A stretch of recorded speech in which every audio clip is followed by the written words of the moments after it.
A paz do Senhor para os irmãos. Amém.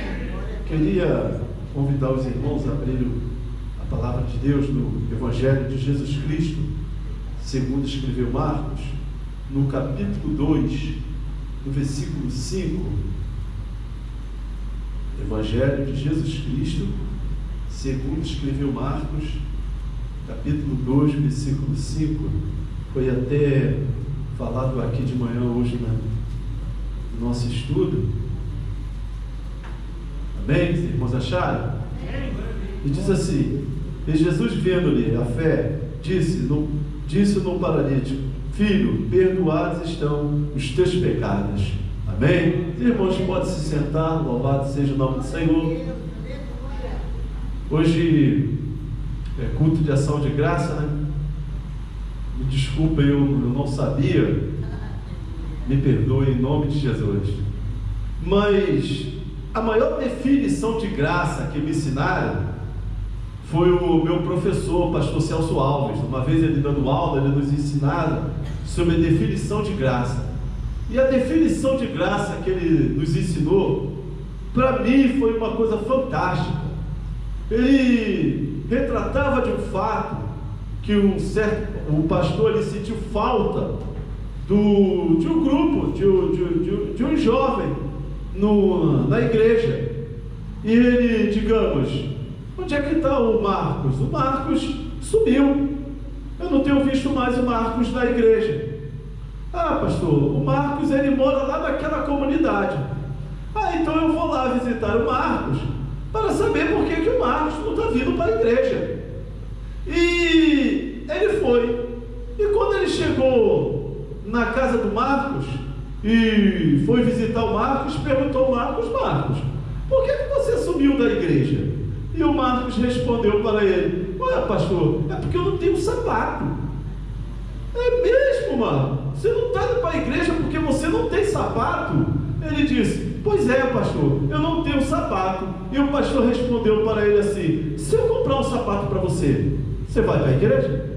Ele: ah, pastor, eu vou. E de sapato novo, então, aí que eu vou mesmo. Pastor, então eu vou te dar um sapato. E o pastor foi na loja, escolheu aquele sapato bonito, aquele tênis bonito, e comprou, com todo amor do mundo, com todo amor do mundo, e foi levar para o menino. Sendo que no caminho, ele indo para a casa do menino, o pastor ele leva uma pedrada.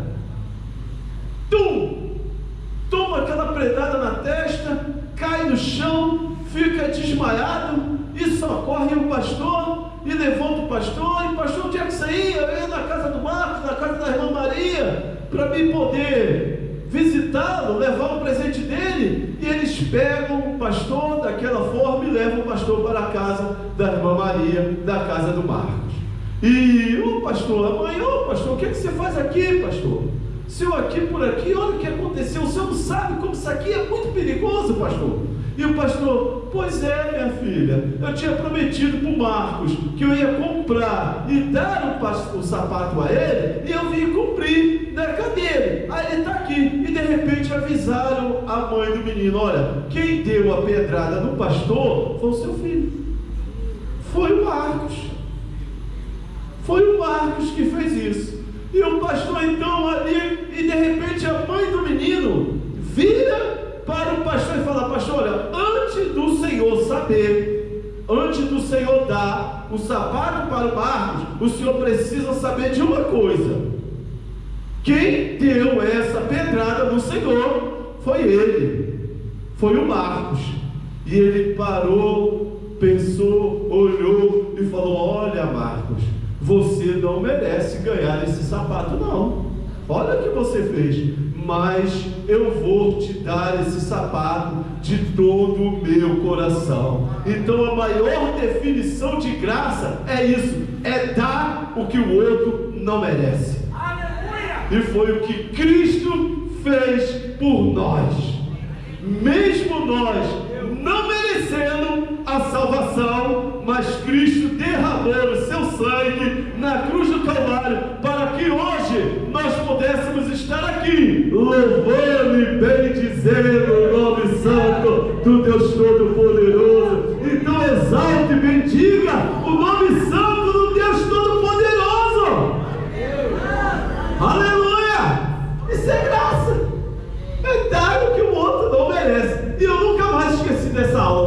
céu. Olha, falou tanto no meu coração que eu estou repassando aqui para os irmãos.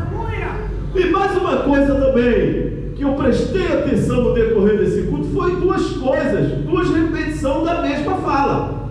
O nosso irmão trouxe a palavra introdutória, e ele falava do salmista, no Salmo 116, o que darei eu ao Senhor por todos os benefícios? Tomarei o cálice da nossa salvação. E a irmã que também fez aniversário, estava fazendo aniversário, também falou da mesma coisa. E eu fiquei pensando, imaginando e entendendo o que o salmista, ele quis nos ensinarmos com isso. Falei, Senhor, o que o Senhor está então falando aos nossos corações nessa noite? O que o Senhor quer nos ensinar com isso? E eu lembrei de uma certa vez, estudando sobre esse salmo, onde o salmista vai retratar isso. Porque se você prestar atenção, ele vai perguntar e ele vai responder. Ele vai dizer, o que daria eu ao Senhor por todos os benefícios? Olha, ele está perguntando, ele está se questionando, o que eu daria ao Senhor por todos os benefícios que tem me dado? Aí ele vai responder, tomarei o cálice da salvação. E a pergunta é, por quê? Qual o significado desse cálice? Por que o salmista vai retratar, ele vai afirmar isso em Salmos 116? É porque se você hoje for comprar um carro, o que você vai fazer? Você vai pegar o documento, vai reconhecer firma, não vai fazer nesse processo? Vai reconhecer o recibo de compra e de venda. Se você for comprar um imóvel, você também vai seguir os mesmos processos. Você vai pegar ali o documento, vai no cartório. Se você, às vezes, dependendo de alguma coisa que você fizer, você vai assinar um contrato. Isso está te dando o direito daquilo que você está comprando. Então, quando o salmista vai retratar isso, ele está simbolizando algo que acontecia na época, que era o costume da época. E naquela época, quando você tinha um compromisso com alguém ou com alguma coisa, você tomava o cálice da salvação. Então, o que o salmista está dizendo ao Senhor? Olha, a única maneira de eu ser grato a Ti é me comprometendo contigo. E qual é o compromisso de Davi e do salmista para com o Senhor? Obedecer a sua palavra. E é uma coisa que a gente não pode abrir mão, meus amados. Só tem uma maneira de nós sermos gratos a Deus por tudo que Ele tem feito a nós. E qual é? É obedecendo a sua palavra. Não tem outra maneira de nós sermos gratos ao Senhor. Quer ser grato a Deus? Então obedeça a palavra de Deus. Amém? Então, o Evangelho de Jesus Cristo, segundo os Marcos, Karl Barth, ele chega a dizer, é considerado um dos maiores teólogos do século XXI. Ele vai chegar a dizer que o livro de Marcos, obrigado, ele vai chegar a dizer que o Evangelho de Jesus Cristo, segundo escreveu Marcos, é o livro mais importante que existe na história da humanidade. Por que que o livro de Marcos? Por que que o Evangelho de Marcos, o Evangelho de Jesus Cristo, segundo Marcos, é o Evangelho de Jesus Cristo, segundo escreveu Marcos, é o Evangelho mais importante do mundo? É porque o Evangelho, esse Evangelho de Marcos, de Jesus Cristo, segundo escreveu Marcos, é um livro sinótico.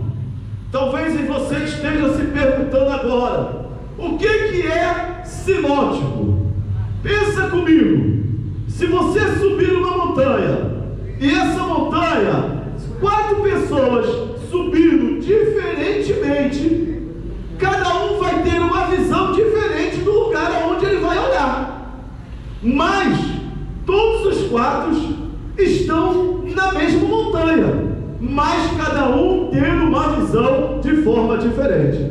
Então Marcos, ele foi o precursor do Evangelho de Lucas e também o Evangelho de Mateus, porque vai seguindo essa história, a visão de Marcos, ele escreveram o Evangelho de Jesus Cristo, segundo Mateus,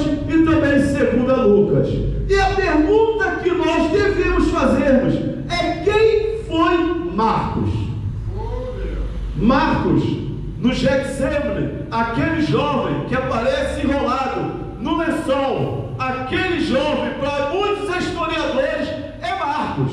E Marcos, ele era filho da nossa irmã Maria. Qual a Maria? A irmã de Lázaro, aquela que estava junto ali dentro da casa de Lázaro, sentada, ouvindo a voz de Deus. E Marcos, ele também, aquela casa também, aonde foi o Espírito do Senhor, foi derramado no dia de Pentecostes, foi derramado, estava eles reunidos na mesma casa, no mesmo lugar. Aquela casa, alguns historiadores vão dizer que também foi a casa de Marcos, a casa da nossa irmã Maria. E Marcos, ele era um jovem ainda, muito jovem.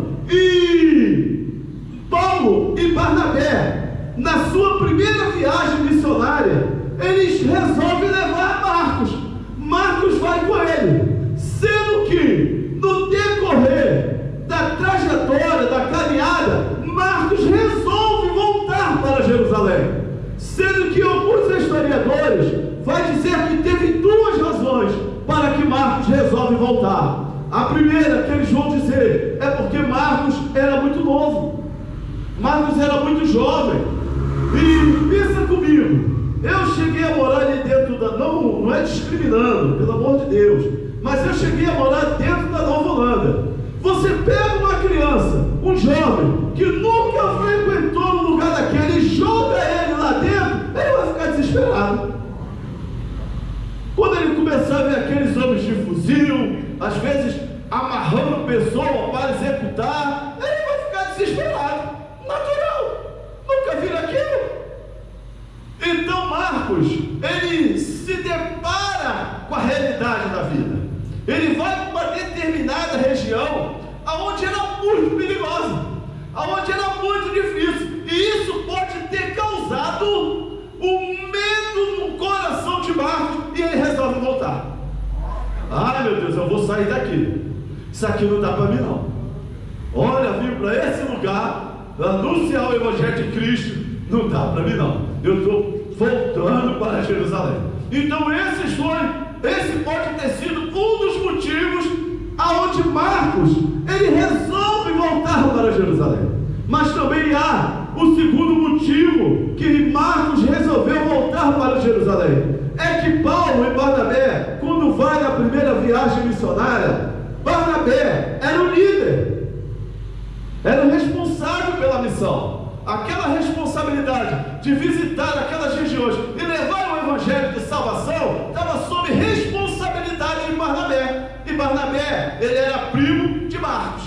E de repente, no decorrer da viagem, Paulo toma o primeiro lugar, e aquilo pode entristecer o coração de Marcos, onde ele diz: ah não, eu vim com você, Barnabé, você era o nosso líder, e de repente Paulo toma a sua frente, então eu vou voltar. Então esses choros, os dois motivos que pode ter levado à volta de Marcos para Jerusalém. Mas o que eu quero dizer com isso, não importa se foi por causa de Barnabé ou se foi por medo do que ele estava afrontando, o que importa é que Marcos, ele era um desertor.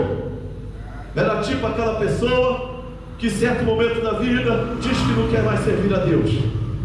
Eu não quero mais servir ao Senhor, fazer a obra de Deus para mim já deu, eu não quero mais. E eu quero dizer uma coisa para você nessa noite: Deus ainda tem um projeto na sua vida. Deus não desistiu dos sonhos que Ele tem para realizar na sua vida. Talvez você esteja desanimado, esteja abatido, se afastou, não quer mais, mas Deus vai cumprir a sua obra na sua vida. Aleluia! Isso também aconteceu com o nosso amado irmão Paulo. A Bíblia vai nos ensinar que Deus deu uma visão a Paulo, falando para ele: Paulo, não suba para Jerusalém, porque aí eu não vou ouvir. E de repente Paulo vai dizer para o Senhor, está lá em Atos no capítulo. Como a gente conhecemos essa história? Porque Paulo vai dar testemunho em Atos no capítulo 22. Porque esse episódio que ele vai retratar acontece em Atos no capítulo 9, onde eles pegam Paulo, Deus aparece para ele numa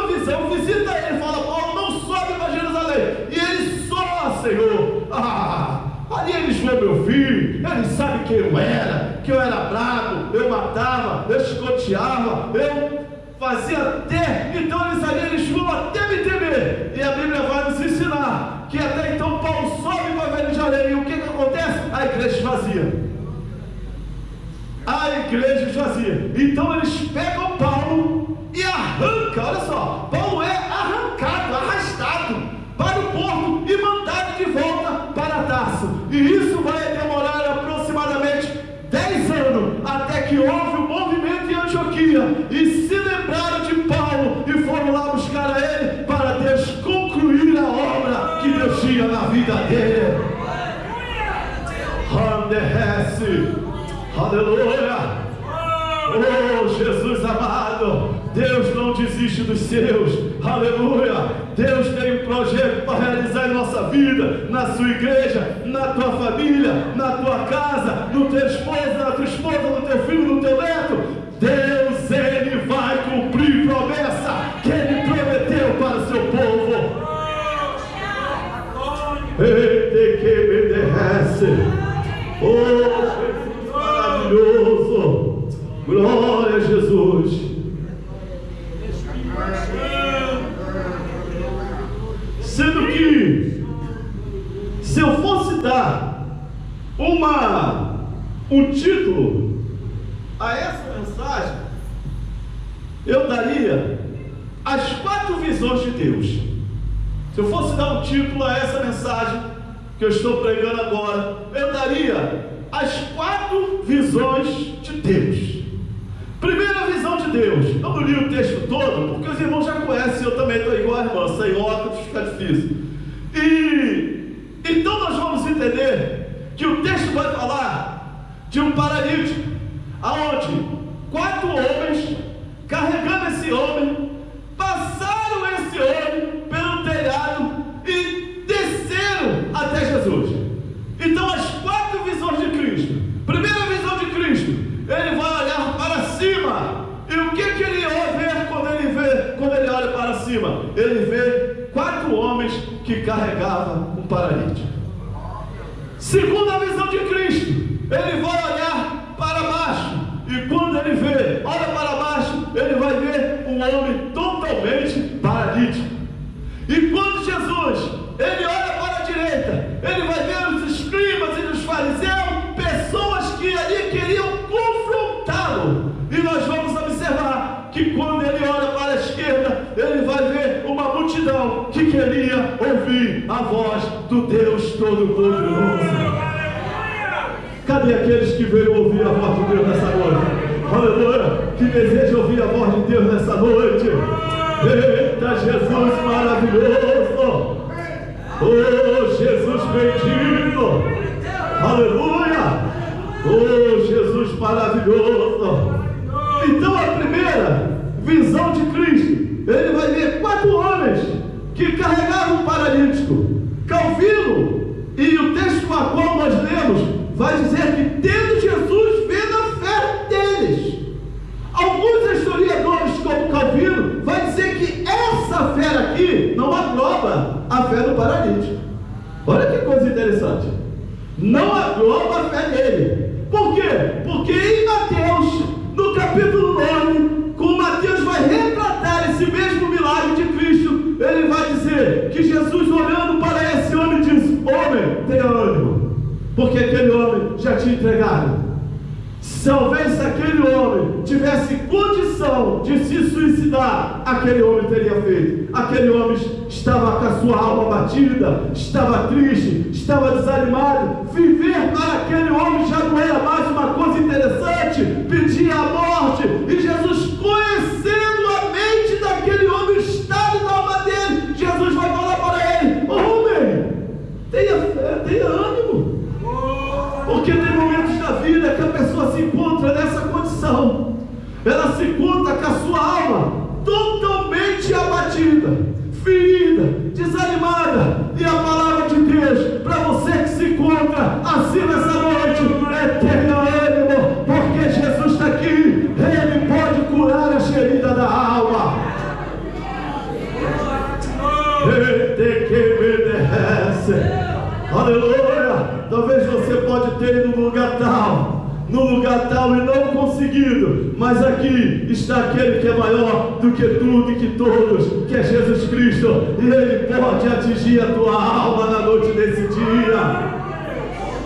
Oh, Jesus amado, me fez lembrar agora até Isaac, quando Esaú chega até ele e fala para ele: pai, eu preciso da sua bênção, me abençoa. E o pai dele fala para ele: olha, meu filho, eu só tinha uma bênção e só podia dar para um dos meus filhos. É o desespero que não entrou tanto no coração do pai saber que não podia abençoá-lo, como no coração dele saber que o pai não podia abençoá-lo. Houve um desespero ali, mas eu quero dizer para você nessa noite: aqui está aquele que é maior do que Abraão, aqui está aquele que é maior do que Isaac, aqui está aquele que é maior do que Jacó, aquele que é maior do que Elias, e ele não tem uma bênção só para um de nós, não, ele tem bênção para todos nós. Eita, Jesus maravilhoso!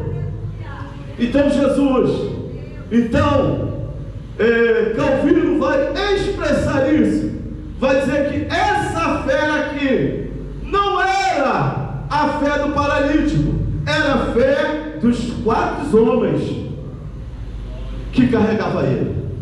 E eu acho interessante, porque às vezes você está orando por alguém, mas esse alguém, ele não crê. Já aconteceu isso com os irmãos aqui, eu imagino, né? Você está orando por alguém, mas esse alguém vai virar para você: eu sou um caso perdido, não tem esperança para mim não. Eu lembro uma vez, agora me fez a memória, que no balcão da loja onde eu trabalhava, eu evangelizava um homem que era homicida, e eu falava para ele, falava de Jesus, e ele ficava chorando no balcão da loja. Ele chegou a chorar no balcão da loja, e ele dizia para mim: irmão, eu já matei muito, eu já fiz muita coisa errada, não tem esperança para mim não. E eu falava para ele: tem, rapaz, Jesus, Ele é poderoso, Ele pode te perdoar. E ele falava para mim: não, irmão, eu quero até servir a Deus, mas eu não vejo esperança para mim. Louvado seja o nome do Senhor. E eu lembro uma vez ali na casa de Sabão, no Parque Lafayette, tentaram executar um outro e acabaram alvejando ele com muito estilo. E aquele homem foi parar no Duque, na época foi parar no Duque. O Duque ainda atendia pessoas desse tipo. E uma certa vez, uma sexta-feira, eu estava fechando a loja. Quando eu ia botar a última fechadura da loja, o Senhor falou comigo assim: vai lá no Duque, porque hoje eu quero salvar uma alma. Aleluia! E eu falei: Senhor, quem que o Senhor quer salvar? E ele falou a pessoa quem era, e eu chamava ele de Hulk. E ele fui lá, cheguei lá no Duque, já era noite, o rapaz: olha, não pode ter visitas mais, a visita acabou, venha em outro dia. E eu falei: não, mas eu vim aqui hoje, mandaram eu vim hoje, o Senhor mandou eu vir hoje. E fiquei na porta, saí e fiquei orando ao Senhor: Senhor, o Senhor me trouxe aqui, agora faça segundo aquilo que está em teu coração, Senhor. E de repente muda um turno, chega uma outra pessoa e fala: o que você quer ver? Eu falei: eu queria ver fulano. Ele: rapaz, aquele homem já era, mas se você quer ir lá, eu vou te levar lá. E eu fui lá. Quando eu chego lá, o homem com os olhos virados, irmão, aquele homem já estava morto. E Deus falou comigo: ora por ele, que eu quero salvar essa alma. E eu orei por ele, e naquela mesma hora os olhos dele abriu, a consciência dele voltou, e eu fiz um apelo a ele aceitou Jesus. E Deus falou comigo: olha, dentro de 3 dias eu tomarei essa alma para mim. Isso foi na sexta-feira. No domingo, aquele homem partiu para o Senhor salvo. Aleluia! Por quê? Porque às vezes a pessoa pode estar desesperançada, mas você tem que perseverar em oração. Essa fé que Calvino vai dizer era desses 4 homens. O paralítico já não tinha mais condição nenhuma, mas eles incentivavam eles: olha, tenha ânimo, tenha força, vamos procurar Jesus, vamos, apesar de todas as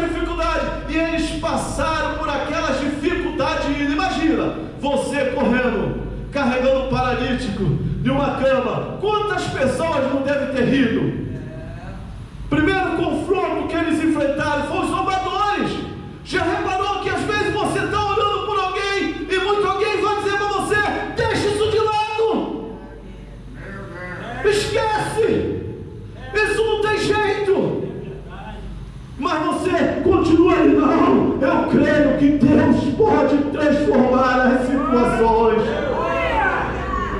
E aqueles homens creram e foram, e dependendo de toda a situação, chegando lá no objetivo, ainda encontraram outro obstáculo. E como é outro obstáculo? Olha, tem muita gente aqui. E agora? Como é que a gente vai levar ele até o Senhor? Ah, vamos dar o nosso jeito. A gente chegamos aqui, agora não vou perder essa batalha não. Vamos até o fim, porque crente é assim. Crente não desiste mediante as dificuldades. Ele vai até o fim. Não foi dito aqui que o melhor é o fim das coisas do que o início delas? Ele chora até o fim. E a Bíblia vai nos ensinar que Jesus exalta a fé daquele homem. Então, meu amado, continua nesse propósito de oração, ainda que estão dizendo que para você não tem esperança, é um caso perdido, não tem mais jeito, persevere em oração, porque Deus ainda muda o quadro das coisas. Aleluia! Então a Bíblia vai nos ensinar que eles descem aquele homem até Jesus Cristo. Aí Jesus vai dizer para eles, como eu disse: olha, seus pecados estão perdoados, como eu acabei de ler. Porque a enfermidade desse homem foi até estudado hoje aqui. O irmão perguntou: tem enfermidade que ela é natural da vida. Tem enfermidade que é natural da vida, porque a doença também está na madeira e no ferro. Se você botar um ferro no sol, chuva, sereno, água, o que vai acontecer com ele? Ele vai apodrecer. E a mesma coisa é a árvore. Também, se você botar um toco ali, pegando sol, chuva, sereno, o que vai acontecer? Vai apodrecer. Então também, isso acontece conosco. Então tem enfermidade que faz parte da natureza da vida, mas aqui está acontecendo uma outra coisa, porque esse homem, a enfermidade dele era derivada de pecado. E o que eu estou querendo dizer com isso? O que Jesus está querendo nos dizer com isso? Que tem enfermidade da nossa vida, que só tem uma maneira da gente tratá-la, é se reconciliando com Cristo, é pedindo perdão a Deus. Olha, Senhor, eu preciso do teu perdão, porque eu não quero carregar essa enfermidade na minha vida. Eu preciso do teu auxílio, Senhor, para me dar vitória e me abençoar. Aleluia. A segunda visão de Cristo, eu vou correr um pouquinho, que já faltam 12 minutos. A segunda visão de Cristo, ele vai olhar para a direita, e quem que ele vai ver? Os escribas e os fariseus, que vão indagá-los a ele, dizendo para ele: Rabino, mestre, ninguém pode perdoar pecado senão Deus. E eles estavam certos. Nesse requisito, eles estavam completamente certos. Nós temos que concordar com eles. Ninguém pode perdoar pecado senão Deus. Sendo que eles não estavam diante de qualquer um, eles não estavam diante de um profeta, eles não estavam diante de um doutor da lei, de um rabino. Eles estavam diante de Jesus Cristo, porque ele sim tem poder para perdoar pecado do homem. E Jesus vai indagar eles: olha, o que é mais fácil dizer para o homem? Perdoados estão seus pecados? Isso aí é qualquer um de vocês falam, pode dizer. Mas eu quero dizer para vocês que Deus, que eu não só tenho poder para perdoar pecado, mas também para dizer ao paralítico: levanta-te, toma o teu leito e anda. E aquele homem pegou a sua cama e foi carregando, porque houve um grande milagre naquela hora. E não é diferente. Se você entrou aqui confiante em Cristo, você também vai sair com um grande milagre na tua vida. O milagre do Senhor, ele vai acontecer. O milagre de renovo, restauração, avivamento, de cura física, de cura espiritual, seja qual for a sua área dessa noite, Deus vai operar o milagre para a glória de Deus. Eita, Jesus maravilhoso. E a quarta visão de Cristo é a visão daquele que ele olha para a esquerda e vê pessoas que queriam ouvir a sua voz. Irmãos, não tem nada melhor nessa vida do que nós ouvirmos a voz de Cristo. Aleluia! Oh, Jesus amado! Então, se você está orando de um propósito, se você está buscando alguma coisa de Deus, saiba que Deus, Ele vai falar contigo. Aleluia! Existem várias maneiras de Deus falar conosco. A primeira maneira de Deus falar conosco é através da sua palavra, porque a palavra de Deus, ela fala aos nossos corações, e ela não só tem o poder de falar aos nossos corações, ela também tem o poder de transformar caráter. Que coisa linda! Irmãos, ao meu ver, o maior milagre de Cristo é uma transformação de caráter. Uma pessoa que ontem vivia na imundície do pecado, vivia na prostituição. Eu conheci um homem que eu fiquei muito feliz com o que ele conheci, não conheço, fiquei muito feliz com uma vez o que ele me falou. Espero que ele, se um dia ele viver aquilo, ele possa cumprir aquilo. A gente ficava lá na Mangueirinha junto, né, no tráfico, e ele era um rapaz executava muita gente por qualquer coisa, e hoje ele está na igreja. Ele já está na igreja há mais de 20 anos, servindo a Deus, foi transformado por Cristo.